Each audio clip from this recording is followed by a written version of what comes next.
नमस्कार, हांव सरितास गोवन रेसिपीन तुमकां सगळ्यांक माये मोगाचो येवकार। तर दिवाळी म्हणली की आमी सकाळी फुडें तेल उठणे लावन न्हातात, मागीर आमी कारीट फोडटा, आरती करतात, ओवाळणी करता आनी मागीर आमी फराळ खावपाक सुरवात करतात। तर त्या फराळान गोड, आंबट, तिखट अशे सगळे पदार्थ आसता। तशेंच हांवें हे सगळे पदार्थ आज केल्ले आसा आनी ते हांव सगळे आतां ताटान मांडटा।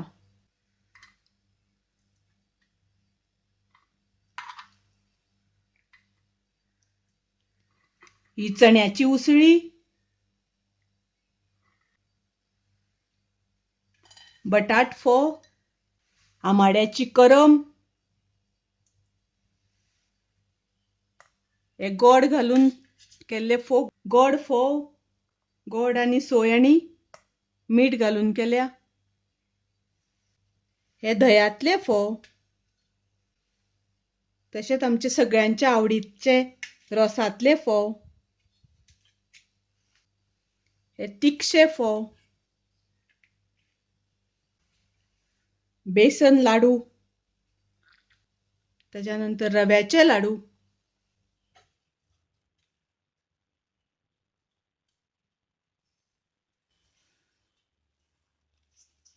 आनी ह्यो तिखशे नेवऱ्यो।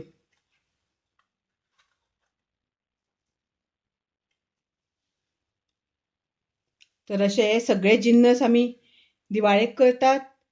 चण्याची उसळी, बटाट फोव, गोड फोव, गोड आनी सोय आनी मीठ घालून केल्यात, हे दह्यातले फोव, रोसांतले फोव, आमाड्याची करम, तिखशे फोव, बेसन लाडू, रव्याचे लाडू आनी तिखशे नेवऱ्यो, हे सगळे आमी दिवाळेक पदार्थ करतात आनी आमी व्हडा उमेदीन ते सगळे खातात। दिवाळी म्हणली की खूब मजा, एक आनंदाचो सण आमी साजरो करतात। तर तुमकां हांवें आज ही फराळाची थाळी दाखयल्या, तुमकां नक्की आवडटली अशी हांव आशा करतां। हातूंतले चडशे जिन्नस आसा ताजी लिंक हांवें डिस्क्रिप्शनान दिल्या, तुमी नक्की ती पळयात। तुमकां आवडले जाल्यार लायक करात, शेअर करात, तशेंच म्हाज्या चॅनलाक सबस्क्रायब करुना जाल्यार सबस्क्रायब करात। परत मेळुया अशीच एक रेसिपी घेवन, तोपर्यंत मस्त खायात, स्वस्थ रावात, देव बरें करूं।